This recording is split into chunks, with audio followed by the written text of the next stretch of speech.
Hello दोस्तों, flat wisely में आप सभी का स्वागत है। आज हम पढ़ रहे हैं यूनिट 1 इंग्लिश का second chapter which is about presentational skills. So please video को एंड तक ज़रूर देखना एंड अच्छी लगेगी तो लाइक करना, सब्सक्राइब करना एंड शेयर करना। So let's start. Presentational skills क्या होती हैं? Presentational skill is something we usually associate with grown ups. Presentational skill एक ऐसी चीज़ होती है जो कि हम एसोसिएट करते हैं, हम जैसे जैसे ग्रो होते लगते हैं या जो हमसे एल्डर्स हैं, बड़े हैं, वो हमें कैसे कोई भी स्किल को प्रेजेंट कर रहे होते हैं, हम उसको एसोसिएट कर लेते हैं, हम उससे सीखते हैं कि वो उन्होंने क्या प्रेजेंट किया है। It forms a very important part in student life and ये बहुत ज़्यादा इम्पॉर्टेंट रोल प्ले करता है स्टूडेंट की लाइफ में। It includes speak in front of class और at times before students of other schools and officials, performing activities, singing poems and songs etc. ये include करता है कि हमें ना क्लास के सामने बिल्कुल फ्रंट में बोलना है सभी के सामने। और कई बार ऐसे भी टाइम आते हैं कि जो अदर स्कूल्स के स्टूडेंट्स हैं, हमें उनके आगे बोलना पड़ता है या ऑफिशियल्स के आगे बातचीत करनी पड़ती है, हमें एक्टिविटीज़ परफॉर्म करनी होती है, सिंगिंग करनी है, पोएम्स गानी है या सॉन्ग्स पर डांस करना है या हमें सॉन्ग्स को सिंग अप करना है। तो ये अलग अलग एक्टिविटीज़ है जब हम क्लास के सामने बोलते हैं, तो ये प्रेजेंटेशनल स्किल है। या हम कभी भी दूसरे स्कूल के बच्चों के सामने बोल रहे हैं, हम स्टेज पे परफॉर्मेंस दे रहे हैं, या फिर हम कई बार होता है कि हम घर पे भी ये चीज़ बोल सकते हैं, हम सोशली बाहर जाके कोई भी रोल प्ले अप कर रहे हैं तो हम अलग अलग डिफरेंट लोगों के सामने अपनी बात को रख रहे हैं, हम उनके आगे बोल पा रहे हैं, या हम अपनी जो भी हम बोल रहे हैं हम उसको कैसे प्रेजेंट कर रहे हैं, तो वो होती है प्रेजेंटेशनल स्किल्स। नेक्स्ट हमारा आता है कि हम क्या क्या वेज को यूज़ कर सकते हैं ताकि हम इम्प्रूव कर सके प्रेजेंटेशनल स्किल्स को। तो फर्स्ट है प्रैक्टिस विद पीयर्स, सेकंड है स्टे ऑन शेड्यूल, थर्ड है reward hard work, fourth is develop a definite programme, fifth is give feedback, sixth is observe public speakers, seventh is take advantage of the technology. तो ये कुछ ways हैं। Let me explain these all below and ये आपके exams में बहुत बार पूछी जाती है, तो ये इंपॉर्टेंटली प्लीज़ पढ़ लेना एंड ये पॉइंट्स याद रखोगे, आप समझ लोगे अभी तो आप अपने आप पेपर में लिख पाओगे अपनी लैंग्वेज में कि इसका मतलब क्या होता है एंड ये कैसे हेल्पफुल है प्रेजेंटेशनल स्किल्स को इम्प्रूव करने के लिए। हमारी फर्स्ट वे है practice with peers. Practice with peers, इसके ये कीवर्ड से ही पता चल रहा है कि हम इसमें पीयर ग्रुप के साथ प्रैक्टिस करते हैं। तो अब हम देख लेते हैं इसका मतलब क्या है। Create a group of children about the same age to hone their presentational skills because every speaker needs an audience. एक ग्रुप बनाओ अलग अलग चिल्ड्रन का जो कि सेम एज ग्रुप के हो, और ताकि वो और उनसे कहो कि अपनी स्किल्स को प्रेजेंट करें, बिकॉज हर एक बोलने वाले को कोई सुनने वाला चाहिए होता है एंड वो सुनने वाला हमारे ऑडियंस होते हैं। Have the students practice speaking and then listen to feedback from fellow participants. तो आपने जब वो ग्रुप बना दिया एंड चिल्ड्रन अब सेम ग्रुप के अपने आप को प्रेजेंट कर रहे हैं बोलकर, तो आप उन स्टूडेंट्स को कहो कि आप प्रैक्टिस करो बोलने की और फिर आप फीडबैक लो कि ये जो पार्टिसिपेट कर रहे हैं, आपके जो साथ के मेंबर्स हैं किसी भी चीज़ में, हम जैसे कई बार स्टोरी टेलिंग कंपटीशन या पोएम्स, सिंगिंग पोएम्स में आपका कई बार कंपटीशन्स होते हैं स्कूल में, तो आप मतलब बहुत सारे हाउसेस डिस्ट्रीब्यूट कर देते हैं। तो जब हाउसेस डिस्ट्रीब्यूट करते हैं तो ये रहता है कि हर एक हाउस से दो मेंबर्स आएंगे एंड फिर वो हाउस आगे जाएगा जो भी पोएम अच्छे से गाएगा। तो आप फीडबैक ले सकते हो अपने जो भी आपके फेलोमेट्स, आपके क्लासमेट्स हैं जिन्होंने पार्टिसिपेट किया है पोएम सिंगिंग करने के लिए, स्टोरी टेलिंग के लिए, कि अभी आपको क्या ज़रूरत है, आपको कैसे बातचीत करनी चाहिए या आपको वर्ड्स को कैसे बोलना है, वो आपको प्रॉपर फीडबैक देंगे और आपको उसे फॉलो करना चाहिए। This exercise will help them feel confident in front of a crowd, pin point areas where they are struggling and share their own thoughts with other shy speakers. जब आप ऐसा करोगे तो इस एक्सरसाइज से बहुत ज़्यादा हेल्प मिलेगी कि जो स्टूडेंट्स हैं उनमें कॉन्फिडेंस डेवलप हो, क्योंकि वो एक क्राउड के सामने अच्छे से बोल पाए, और जहाँ पे भी उन्हें प्रॉब्लम्स आ रही है जब आप फीडबैक देते हो तो उन एरियाज़ को पिन पॉइंट कर दो कि यहाँ पे प्रॉब्लम आ रही है तो यहाँ पे आपको काम करना है, और वो अपने खुद के थॉट्स फिर दूसरे स्पीकर्स के साथ अच्छे से शेयर कर पाते हैं। If the group has trouble beginning this exercise, offer up your own advice about how to keep your cool while speaking in public. अगर किसी ग्रुप में बहुत ज़्यादा ट्रबल्स होते हैं, प्रॉब्लम्स होते हैं इस एक्सरसाइज को बिगिन करने में, मतलब वो बहुत शाय फील करते हैं कि मैं उससे फीडबैक लूँगा, तो आप एक एडवाइस ले सकते हो लोगों से, जिससे कि आप बेटर फील करते हो सुनना, ताकि आप कूल रह सको जब भी आप पब्लिक में बातचीत करते हो या अपनी प्रेजेंटेशनल स्किल्स शो अप करते हो। नेक्स्ट है हमारा stay on schedule. Stay on schedule से समझ लो कि यहाँ पे आपने जो प्रॉपर टाइम के अकॉर्डिंग एक शेड्यूल बनाया था, आपको उसके अकॉर्डिंग वर्क करना है, प्रॉपर टाइम मैनेजमेंट के according.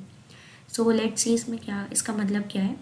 Ensure that the group meets regularly about twice a month for early meetings. Ensure करो कि जो ग्रुप की मीटिंग्स हो रही है वो रेगुलरली बेस पे हो और एटलीस्ट एक मंथ में 2 बार ज़रूर हो, एंड कम से कम वो 1 घंटे या 2 घंटे की मीटिंग तो होनी ही चाहिए। The improvement may be slowly initially, but after 6 or more mock presentations, each student will begin to speak more loudly and clearly, standing up straight and presenting his or her work with confidence. Improvement भले ही बहुत slowly होगी, लेकिन time to time जैसे ही time बीतेगा, 6 या उससे ज़्यादा mock presentations के बाद, मॉक प्रेजेंटेशंस मतलब जब आप मान लो आपको कोई पोएम दे रही है तो आपसे टीचर्स सुनते हैं, आपको बुला के कहते हैं कि आप प्रैक्टिस कर लो एंड सुनाओगे, आप स्टेज पे कैसे सुनाओगे, तो वहाँ पे आप मॉक प्रेजेंटेशन दे रहे होते हो कि आप स्टेज पे ऐसे बोलोगे। तो जब स्टूडेंट्स बार बार एक ही चीज़ को प्रैक्टिस करता है, वो तेज़ तेज़ बोल के क्लियरली बोलता है, स्ट्रेट होके बोलता है, एक्शंस करके बोलता है, तो यहाँ पे वो प्रेजेंट करता है फिर अपने वर्क को, और उसका धीरे धीरे कॉन्फिडेंस बिल्डअप हो जाता है स्टूडेंट। फिर जब भी वो स्टेज पे जाता है तो वो बहुत कॉन्फिडेंस के साथ बोलता है एंड प्रॉपर एक्शंस के साथ अपनी बात को कन्वे कर पाता है। Reward hard work. Reward hard work से क्या मतलब है, create a list of goals for the children of the group and reward them appropriately when they complete each milestone. Create करो एक प्रॉपर गोल्स को, एक लिस्ट बना लो बच्चों के लिए और उन्हें फिर रिवॉर्ड दो जैसी जैसी वो हर एक स्टेप को कंप्लीट करते हैं। मतलब आपने उनके लिए कुछ स्टेप्स बता दिए कि आपको फर्स्ट अगर आपको ये स्टेप पूरा करना है ताकि आप आगे बढ़ सको, सेकेंड आपको ये गोल अटेंड करना है, थर्ड आपको ये गोल अटेंड करना है। फिर धीरे धीरे जैसे वो स्टेप बाय स्टेप बढ़ने लगते हैं तो आप उन्हें कॉम्प्लीमेंट्स दो या रिवॉर्ड्स प्रोवाइड कर दो, छोटे छोटे रिवॉर्ड्स, उनको बहुत ज़्यादा कॉम्प्लीमेंट्स दे के, ये छोटा रिवॉर्ड ही होता है। एंड इसमें बच्चे बहुत ज़्यादा खुश होता है कि अगर उन्होंने हार्डवर्क किया है तो हाँ टीचर ने उन्हें अप्रिशिएट किया है। A goal can be anything from reciting a speech from memory or giving productive feedback to presentations. गोल कुछ भी हो सकता है कि आपको एक स्पीच देनी है अपनी याद से, मतलब अपने पर्सनल एक्सपीरियंस से, या आपको एक प्रोडक्टिव फीडबैक प्रोवाइड करना है जो भी प्रेजेंटेशंस होगी, कुछ भी गोल हो सकता है। Recognising students progress with certificates, gold stars और a sticker chart will foster a sense of pride all of her efforts and motivate her to continue practicing her speaking skills. Recognise करो student की progress को, certificates provide करो उन्हें, बहुत बार gold stars दिए जाते हैं छोटे छोटे, उन्हें स्टिकर चार्ट एक बना लो कि हाँ अब आप इसकी डेवलपमेंट बढ़ती जा रही है, आपने इस मंथ में आपको 5 स्टार्स मिले हैं, इस मंथ में आपको 2 स्टार्स मिले, तो आपकी ग्रोथ डेवलपमेंट हुई है। और ऐसे बच्चे मोटिवेट भी होते हैं कि वो कंटिन्यू रखें अपनी स्पीकिंग स्किल्स को प्रैक्टिस करना। नेक्स्ट हमारा आता है develop a definite programme. Develop a definite programme से क्या मतलब है, each group assignment should require at least one objective that the children must meet. हर एक ग्रुप असाइनमेंट में कम से कम एक ऐसा ऑब्जेक्टिव ज़रूर होना चाहिए जो कि एक चिल्ड्रन को ज़रूर मस्ट है कि वो उसको अटेन करे। Outline a list of objectives for each speech such as the type of presentation, it should be the speech objective, the structure of presentation and the use of audio or visual material should be done before the group is formed. Outline करनी है हमें एक objectives की list बना के कि आपको at least इनमें से कोई एक ऑब्जेक्टिव तो अटेन करना है, और वो ऑब्जेक्टिव कुछ भी हो सकता है, जैसे कि वो एक स्पीच का ऑब्जेक्टिव हो गया, स्ट्रक्चर हो सकता है प्रेजेंटेशन का कि आप कैसे बोलोगे, यूज़ हो सकता है कि आप कैसी आवाज़ में बोल रहे हो, आप कैसा एक्सेंट यूज़ कर रहे हो, विजुअल मटेरियल्स हो सकते हैं, कुछ भी हो सकता है। तो ये छोटे छोटे ऑब्जेक्टिव हैं जो जिसमें से कि कम से कम एक तो होना ही चाहिए अचीव जब भी एक ग्रुप फॉर्म होता है। This way the students will become familiar with the elements of a speaking presentation before they address a crowd. इस वजह से जो स्टूडेंट्स होते हैं वो बहुत ज़्यादा फेमिलियर हो जाते हैं कि उन्हें प्रेजेंटेशन कैसे देनी है, बोल के उन्हें कैसे एड्रेस करना है एक क्राउड को, और कैसे इंटरेस्ट डेवलप करना है अपने लहजे से, अपने बात करने के वे से। Give feedback while learning to give and receive constructive criticism is an important life skill. जब भी हम कुछ भी पढ़ रहे होते हैं तो हमें हमेशा एक फीडबैक देना चाहिए और रिसीव भी करना चाहिए जो हमें दूसरे लोगों ने बताया है, और ये बहुत एक इम्पॉर्टेंट लाइफ स्किल है। It can sometimes lead to hurt feelings और arguments that will prevent your students from growing from small mistakes. कई बार ऐसा होता है कि ना बच्चे बहुत ज़्यादा हर्ट हो जाते हैं अगर हम उन्हें क्रिटिसाइज़ कर देते हैं कि आप और अच्छा कर सकते हो, लेकिन अभी आप में वो बात नहीं थी। एंड बच्चे बहुत बार आर्ग्यूमेंट भी करते हैं अपनी छोटी छोटी मिस्टेक्स की वजह से। Show the group to critique using a positive tone such as saying how about you instead of you should not. हमें ना क्रिटिसाइज़ करना चाहिए बच्चों को, लेकिन हमें पॉजिटिव टोन में करना चाहिए ताकि बच्चों पे पॉजिटिव इम्पैक्ट पड़े। नेगेटिव तरीके से नहीं बात करनी चाहिए। जैसे कि हम ये बोल सकते हैं हाउ अबाउट यू, हम ये नहीं कह सकते यू शुड नॉट। हम उन्हें डायरेक्ट मना नहीं कर सकते, हम ये कह सकते हैं कि कैसा रहेगा अगर आप ऐसे करते हो। तो हम उन्हें ये नहीं बोल सकते डायरेक्ट कि आप ऐसा नहीं कर सकते। ऐसा बोलना ही नहीं चाहिए, हमें पॉजिटिव एटीट्यूड में रहना चाहिए कि अगर आप ऐसे करोगे तो क्या ये सही है, आप ट्राई कर सकते हो। तो आप ऐसे बात करो ताकि उन्हें भी बुरा ना लगे और वो अपने आप को आगे डेवलप कर सके, अपनी बेटरमेंट कर सके स्पीकिंग स्किल्स में। Remind them that these suggestions are meant to help one another become better speakers, not to break each other down. और हमें स्टूडेंट्स को याद दिलाते रहना चाहिए कि जब भी हम उनको फीडबैक प्रोवाइड कर रहे हैं तो हम चाहते हैं कि वो एक अच्छे स्पीकर बने। हम ये नहीं चाहते कि वो एक दूसरे को नीचा दिखाने की कोशिश करें अगर वो अच्छे स्पीकर बन जाते हैं तो। Comments can be given orally और written whichever the kids feel most comfortable with. तो छोटे बच्चे होते हैं वो चाहते हैं कि टीचर उनकी नोटबुक्स में कमेंट्स को लिखे या फिर उनके हाथ पे कोई स्टार वगैरह बना दे अगर उन्होंने कोई अच्छा काम किया है तो। बिकॉज उन्हें एक इच्छा रहती है छोटे बच्चों को, बहुत छोटे बच्चों को, फर्स्ट टू फिफ्थ के को, कि हम ना घर जाके दिखाएंगे कि मम्मा या डैड कि आज ना हमारे स्कूल में ये हुआ था, मैंने इतना अच्छा आंसर दिया तो मेरे को ये गिफ्ट मिला है, एंड मेरे को ये ना टीचर ने लिख कर दिया, देखो ये कितनी अच्छी बात की है मैम ने। तो ये बच्चों को बहुत ज़्यादा रहता है। औरली जब हम बड़े हो जाते हैं तो हम औरली दे सकते हैं कॉम्प्लीमेंट्स, बच्चे ज़्यादा कंफर्टेबल औरली रहते हैं तब। टेक एडवांटेज ऑफ टेक्नोलॉजी, हमें एडवांटेज लेनी चाहिए टेक्नोलॉजी की। सो हमें एडवांटेजेस कैसे लेनी चाहिए? Between smartphones and laptops children today live near constant access to the internet, so take advantage of it. आजकल बच्चे स्मार्टफोन्स और लैपटॉप्स के साथ साथ वो इंटरनेट एक्सेस के साथ भी जी रहे हैं, तो हमें उसकी एडवांटेज लेनी चाहिए। Encourage students to use their gadgets to prepare for their presentations, हमें एनकरेज करना चाहिए स्टूडेंट्स को कि आप अपने गैजेट्स का प्रॉपर यूज़ करो, यूटिलाइज करो अपनी प्रेजेंटेशंस को प्रिपेयर करने के लिए। Researching ideas online, watching videos, building PowerPoint presentations, and listening to webcasts are just the ways your students' tech-savvy nature can help them improve their speaking skills। हम बच्चों को बोल सकते हैं कि आप रिसर्च करो ऑनलाइन और या फिर वीडियोस देखो, यूट्यूब पे आप वीडियोस देखो, आप पावर पॉइंट प्रेजेंटेशंस बिल्डअप करो, उसमें अलग अलग फीचर्स देखो, आप वेबकास्ट को सुनो, सो डैट बच्चों में तो अब उनका जब टेक्नोलॉजी को यूज़ करें, इट मीन्स उनका टेक से भी नीचे है, तो हम एटलीस्ट उनको यूटिलाइज़ कर सकते हैं ताकि हम बच्चों के स्पीकिंग स्किल्स को इम्प्रूव कर सकें। नेक्स्ट हमारा आता है observe public speakers. Observe public speaker से समझ लो कि हम जो पब्लिकली स्पीकर्स हैं हम उनको ऑब्जर्व करके सीखते हैं।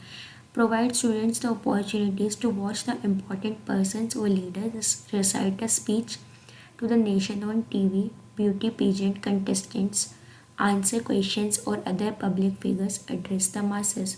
हम बच्चों के लिए प्रोवाइड कर सकते हैं अपॉर्चुनिटीज़ कि वो इम्पॉर्टेंट पर्सनस को सुने, लीडर्स को सुने कि उन्होंने क्या स्पीच दी है। टीवी के ऊपर जो स्पीचेस आती है, जैसे कि रिपब्लिक डे पे हम बोलते हैं कि स्पीच क्या दी गई है वो सुनो आप। जो अलग अलग कंटेस्टेंट्स होते हैं, जैसे कि या जो आईएएस बनते हैं, आईपीएस बनते हैं, इनके जब इंटरव्यूज़ होते हैं आप उनको सुनो, आप एड्रेस करो कि ये जो पब्लिक फिगर से कैसे बात कर रहे हैं या उन्होंने कैसे अचीव किया अपने आप को। तो आप उनकी लिस्ट, आप उनको सुन के अपनी स्पीकिंग स्किल्स इम्प्रूव कर सकते हो। Talk about what the speakers do, how loud they speak, अब बात करो बच्चों से कि स्पीकर्स मतलब कैसे बात करते हैं, उन्होंने क्या बात की, वो कितने लाउडली बोल रहे थे कि सब लोगों को लास्ट तक सुनाई दे। आर दे एनोशिएटिंग, एनोशिएटिंग मतलब कि क्या वो इतने मतलब इतने एबल थे कि जो लास्ट तक लोग हैं वो उनकी चीज़ों को अच्छे से समझ रहे हैं, मतलब उनसे कनेक्ट होने की कोशिश कर रहे हैं, इंटरेस्ट ले रहे हैं बात में। What their body language is like, उनकी बॉडी लैंग्वेज क्या आती है। Paying attention to their actions can help the child identify which strategies are effective and which are distracting. जब अटेंशन देंगे वो लीडर्स के एक्शंस पे तो वो हेल्प करता है बहुत ज़्यादा एक चाइल्ड को कि वो आइडेंटिफाई कर सके कि क्या क्या स्ट्रैटेजीज़ बहुत ज़्यादा इफ़ेक्टिव होती है और कौन कौन सी स्ट्रैटेजीज़ काफ़ी डिस्ट्रैक्टिंग होती है जब हम बातचीत करते हैं। जैसे कि एग्जाम्पल में हम ये लिख सकते हैं कि जब भी हम कोई चीज़ समझाते हैं ब्लैक बोर्ड पे, कभी भी कोई टीचर समझा रहा है तो आप ऑब्जर्व करते हो कि वो ना जनरली अपने हैंड्स को मूव कर रहे होते हैं एंड आई कॉन्टेक्ट मेंटेन करने की कोशिश करते हैं। तो इससे ना बहुत ज़्यादा हेल्प मिलती है कि जो बच्चे होते हैं उन्हें लगता है कि टीचर उन्हें देख रहा है, मतलब इट मीन्स उन्हें अटेंशन प्रोवाइड कर रहा है। तो वो क्लास में इंटरेस्ट लेके चीज़ों को सुनते हैं एंड ऑब्जर्व करते हैं कि टीचर कहना क्या चाह रहा है। By putting efforts and helping your student to become an effective public speaker, you will help them to be more confident, self-reliant, and give them the tools they need to communicate clearly with groups of people.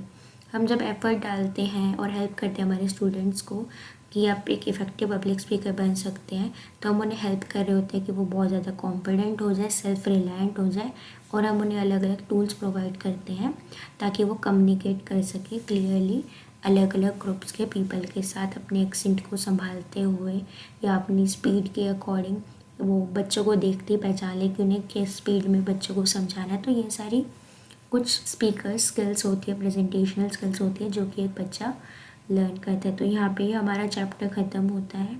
Hope so आपको video पसंद आई होगी। Thank you for watching it. Bye.